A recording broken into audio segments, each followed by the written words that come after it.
Bukan Israel, pendeta asal Amerika Serikat katakan tanah Palestina yang sah.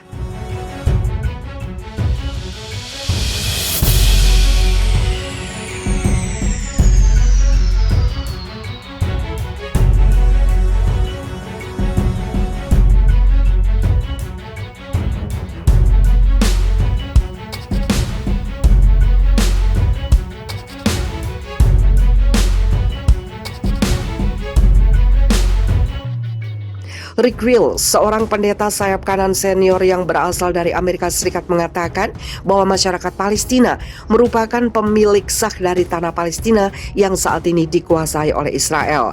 Hal tersebut diungkapkan karena tercantum dalam sebuah Alkitab Perjanjian Lama milik Rick yang telah tercetak pada tahun 1905 lalu. Dalam kitab tersebut dikatakan tercantum sebuah peta Palestina yang diberikan judul Tanah Suci Palestina. Rick mengatakan hal tersebut dalam sebuah video di kanal YouTube Bible Study with R.K. Brown dengan judul True News Palestine pada Senin 21 Juni 2021 yang dilansir dari pikiranrakyat.com.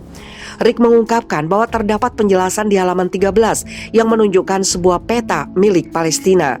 Pada halaman 13, saya ingin menunjukkan kepada Anda di sini ada sebuah peta dari tanah suci Palestina, bukan Israel, ungkap pendeta senior tersebut.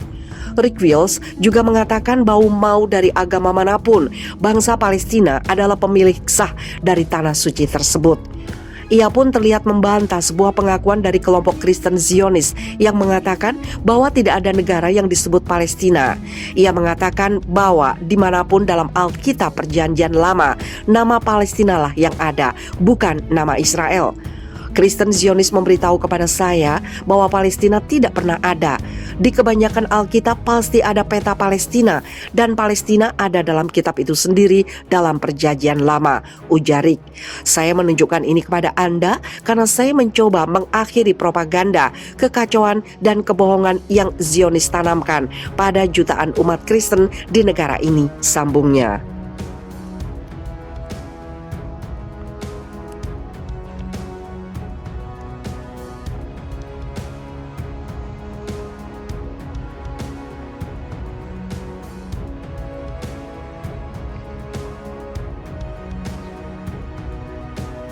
Polisi Israel dan warga Palestina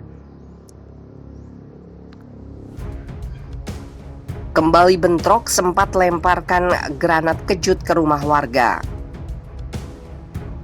Polisi Israel dan warga Palestina kembali terlibat bentrok pada Senin 21 Juni malam. Kali ini bentrokan terjadi di Sheikh Jarrah, Yerusalem Timur. Dalam bentrokan tersebut, polisi Israel melemparkan granat kejut serta menyemprotkan semprotan merica ke arah warga Palestina. Sementara warga melemparkan batu dan kursi. Setidaknya 20 orang terluka dalam bentrokan tersebut. Selain itu, sejumlah orang juga ditangkap oleh polisi Palestina seperti yang dilansir dari Al Jazeera pada Selasa 22 Juni. Dalam kejadian tersebut, seorang lansia terluka setelah dipukul di bagian kepala. Layanan medis juga mengatakan beberapa ambulan menjadi sasaran pemukim Yahudi yang melemparkan batu ke kendaraannya. Sementara itu, puluhan pemukim Israel pada Selasa 22 Juni memaksa masuk ke komplek Masjid Al-Aqsa di Yerusalem Timur yang diduduki menurut Departemen Wakaf Islam. Sekitar 44 pemukim masuk ke komplek Masjid Al-Aqsa di bawah perlindungan polisi Israel, dan lebih banyak pemukim diperkirakan akan memasuki lokasi itu di hari berikutnya, katanya dalam sebuah pernyataan. Tindakan keras yang sering dilakukan Senin 21 Juni malam waktu setempat, polisi Israel terlihat menggerebek sebuah rumah warga Palestina dan melemparkan granat kejut ke warga di dalamnya. Sheikh Jarrah telah sering menjadi tempat dilakukannya kekerasan antara polisi Israel terhadap warga Palestina yang memprotes ancaman pengusiran paksa puluhan keluarga Palestina dari rumah mereka demi kelompok pemukim Israel garis keras. Israel menyebutnya perselisihan real estate, sementara Palestina dan kelompok hak asasi mengatakan kasus tersebut menyoroti kebijakan diskriminatif yang bertujuan mendorong warga Palestina keluar dari Yerusalem. Ledakan kekerasan adalah gesekan terbaru di Sheikh Jarrah setelah tindakan keras selama berminggu-minggu yang menarik perhatian internasional menjelang serangan 11 hari Israel di Gaza pada Mei. Gencatan senjata mulai berlaku pada 21 Mei, tetapi kampanye jangka panjang oleh pemukim Yahudi untuk mengusir warga Palestina dari rumah mereka terus berlanjut. Siklus ketegangan dan kekerasan bertahan dalam ujian awal yang mencolok bagi pemerintah koalisi baru Israel yang baru berumur 1 pekan. Pimpinan puncak di bawah perjanjian rotasi adalah Perdana Menteri Naftali Bennett, kepala partai sayap kanan Yamina.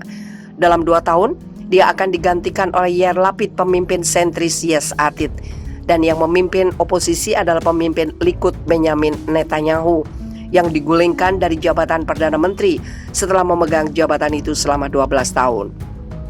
Intervensi oleh Jaksa Agung Israel pada puncak kerusuhan telah menunda pemerintah pengusiran yang paling dekat.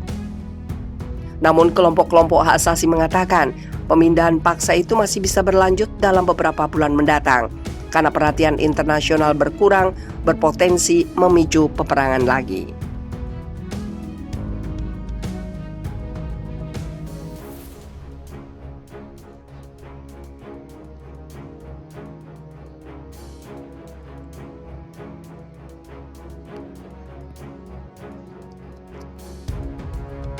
Legislator ekstremis Israel coba serbu rumah aktivis Palestina di Sheikh Jarrah. Seorang anggota ekstremis Knesset Israel mencoba menyerbu rumah keluarga aktivis Palestina, Mohammed dan Mona Al-Quds di lingkungan Sheikh Jarrah di Yerusalem Timur yang diduduki. Saksi mata mengatakan, Bezalel Smotrich, pemimpin partai rasis sayap kanan Zionisme agama, mencoba memaksa masuk ke rumah pada Selasa sore sebelum dicegah oleh warga Sheikh Jarrah. Yakub Arafah, kepala komite yang mewakili warga Palestina di Sheikh Jarrah, mengatakan bahwa anggota keluarga Al-Quds menghadapi Smotrich ketika dia mencoba menyerbu rumah mereka seperti dikutip dari The New Arab, Rabu 23 Juni. Polisi Israel kemudian turun tangan dan memaksa Smotrich dan ekstremis Israel lainnya yang menemaninya meninggalkan daerah itu. Keluarga Al-Quds telah menjadi sorotan global atas sikap oposisi vokal mereka terhadap upaya pemukim Israel untuk mengambil alih rumah mereka dan rumah-rumah lain di daerah Sheikh Jarrah. Awal bulan ini, Israel menangkap Mohammed dan Mona Al-Quds sebelum membebaskan mereka beberapa jam kemudian.